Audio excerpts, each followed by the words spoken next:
Équilibre chimique.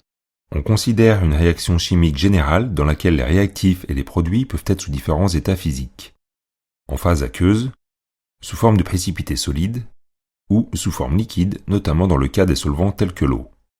Une transformation en solution aqueuse est caractérisée par deux grandeurs, le quotient de réaction et le taux d'avancement final. Le quotient de réaction QR caractérise l'état du système à un instant donné.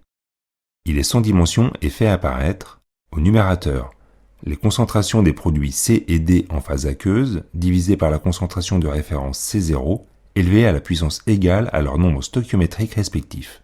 Et au dénominateur, la concentration du réactif A divisée par la concentration de référence C0 élevée à la puissance égale à son nombre stoichiométrique. On remarque que le solvant et l'espèce solide n'apparaissent pas dans cette expression. Le taux d'avancement final est le quotient de l'avancement à l'état final par l'avancement maximal. Si la transformation est totale, l'avancement à l'état final est égal à l'avancement maximal et le taux d'avancement final vaut 1. Le réactif A est donc entièrement consommé.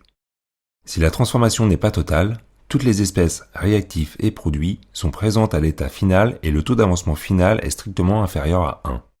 L'état final est alors un état d'équilibre chimique.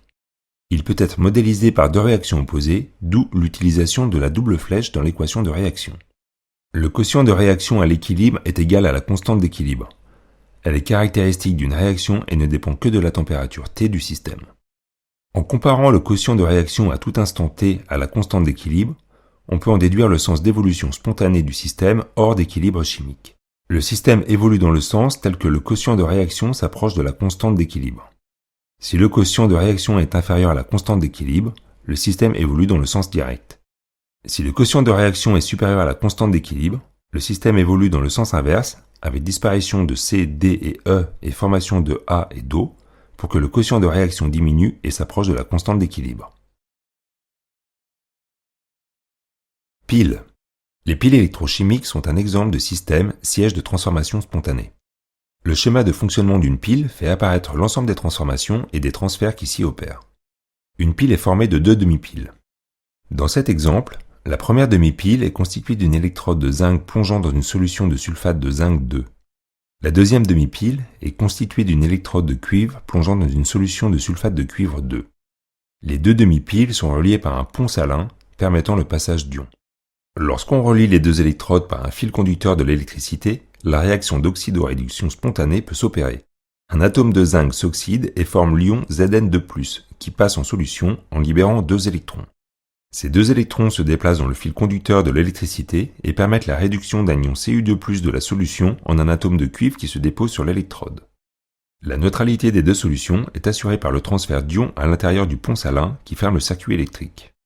La circulation des électrons produit un courant qui circule dans le sens inverse et dont on peut mesurer l'intensité I grâce à un ampèremètre.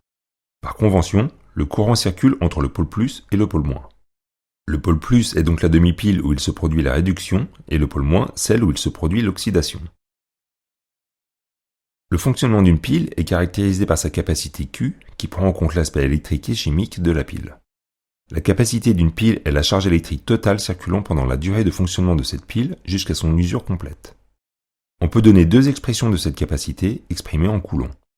D'un point de vue électrique, elle est égale au produit de l'intensité I, supposée constante débitée par la pile, par la durée de fonctionnement ΔT. D'un point de vue chimique, elle est égale au produit du nombre Z d'électrons échangés dans l'équation d'oxydoréduction équilibrée, par l'avancement final XF lorsque la pile est utilisée, et par la constante de Faraday grand F. L'avancement final dépend des quantités de matière de réactif à l'état initial. À partir de ces deux expressions, on peut donc par exemple calculer la durée maximale de fonctionnement d'une pile à partir de sa constitution initiale.